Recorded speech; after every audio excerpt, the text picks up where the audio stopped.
Dengan tahunya kita nanti mengetahui mana yang urusan manusia, tentu kita akan dapat bertindak sesuai dengan yang dikehendaki Allah Subhanahu wa taala. Nah, jadi pada yang lalu kita sudah jelaskan urusan Allah. Menghidupkan dan mematikan itu urusan Allah. Mensehatkan itu urusan Allah. Memberi rezeki itu urusan Allah. Memberi kesembuhan itu juga urusan Allah. Nah, jadi itu tidak urusan manusia. Dan banyak lagi yang lainnya. Kemudian maka kita di sini urusan manusia. Apa yang menjadi urusan manusia? Nah, jadi bapak-bapak saudara sekalian, yang pertama Allah menugaskan kita untuk menjadi khalifah di muka bumi. Apa arti khalifah nih?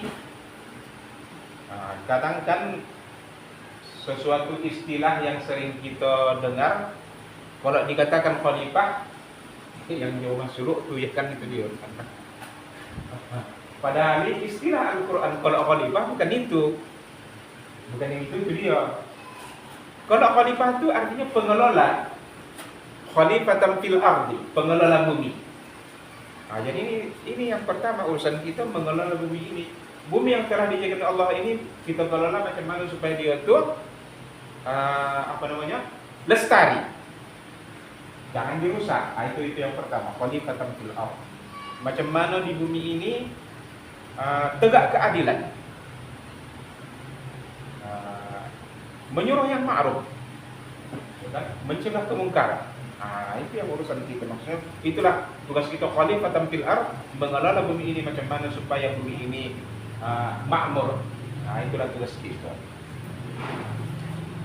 Makanya dalam surah Ad-Dariyat kan Allah berfirman ya kan, wa ma khalaqtul jinna wal insa illa liya'budun.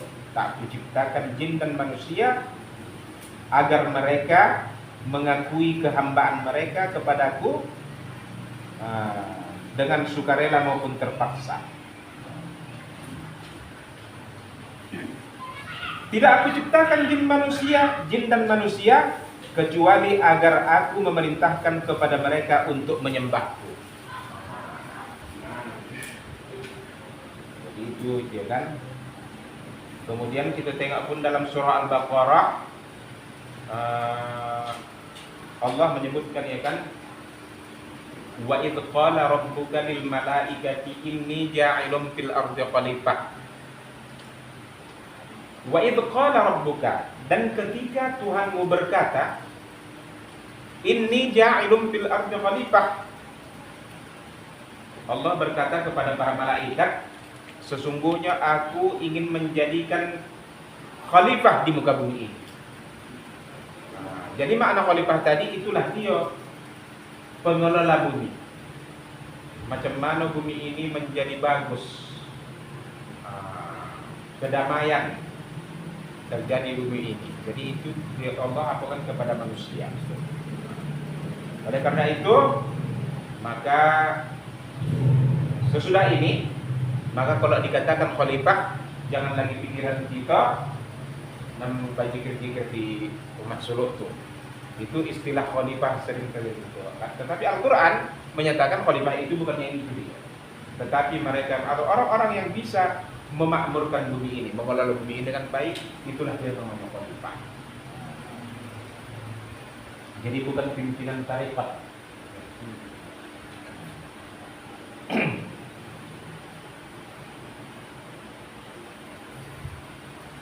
Kemudian apa lagi tugas kita? Aqimuddin, tegakkan agama. Ya kan? Aqimuddin wala tatafarraqu fi, jangan kamu berpecah belah padanya. Jadi sesuatu yang menjadi urusan manusia itulah yang harus kita kerjakan. Jangan pula yang tak urusan awak apa urus. Ini dia kan. Masalah kesejahteraan. Assalam itu Allah. Allahumma innaka antas salam. Sesungguhnya engkau maha sejahtera. Wa minkas salam, dari engkau kesejahteraan. Itu urusan Allah, bukan urusan kita. Makanya kalau kita meminta kesejahteraan pun kepada Allah, bukan kepada pemerintah misalnya. Wahai Pak Bupati sejahterakan kami, salah. Pak Bupati itu makhluk, tak bisa dia memberikan kesejahteraan. Kesejahteraan itu milik Allah dan dia yang bisa memberikan kesejahteraan. Atimuddin, menegakkan agama.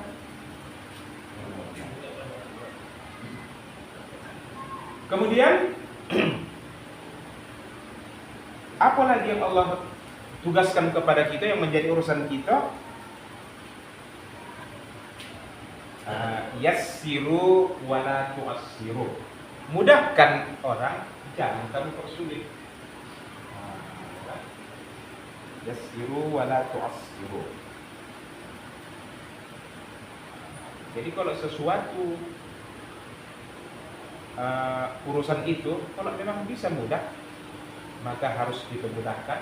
Macam mana supaya yang sulit itu bisa menjadi mudah? Jangan dipersulit. Agama melarang mempersulit. Tidak boleh mempersulit urusan orang lain. Yang bisa, macam mana urusan dia yang sulit itu dipermudahkan. Nah, ini menjadi urusan manusia.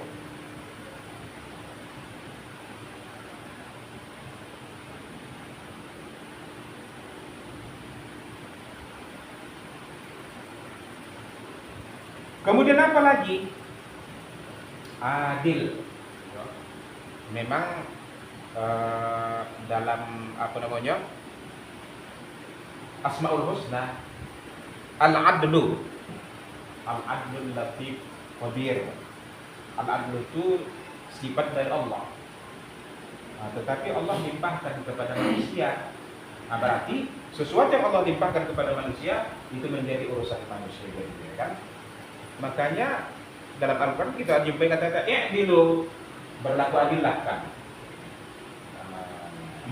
Berlaku adillah kami, kan? Itu berarti kalau sudah Allah katakan kepada kita seperti itu, maka kita wajib untuk melaksanakannya dan itu menjadi urusan kita.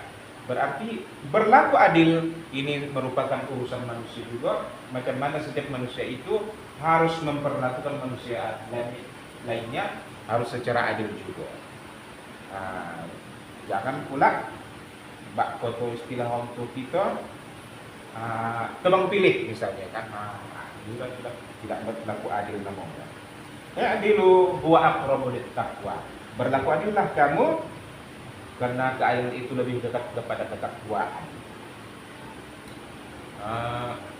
Apalagi ayatnya?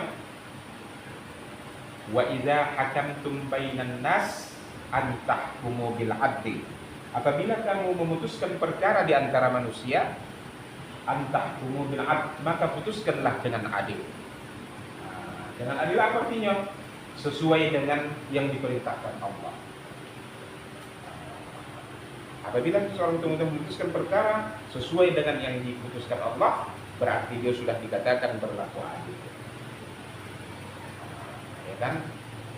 Jadi segala bentuk yang sifatnya memutuskan ini merupakan urusan manusia, yaitu manusia itu diamanahkan oleh Allah untuk berbuat adil terhadap manusia lainnya. Dan jangan pula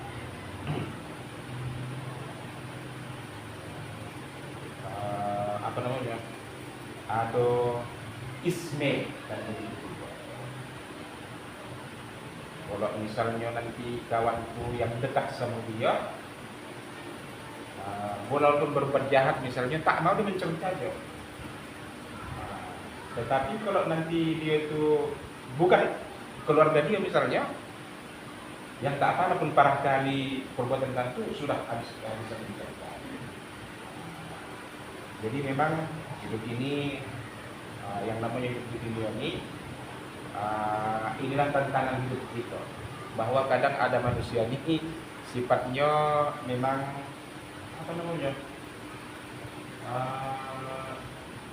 kalau bahasa orang tua itu pengacau. Kalau awak nanti berbuat ada saja itu, kan?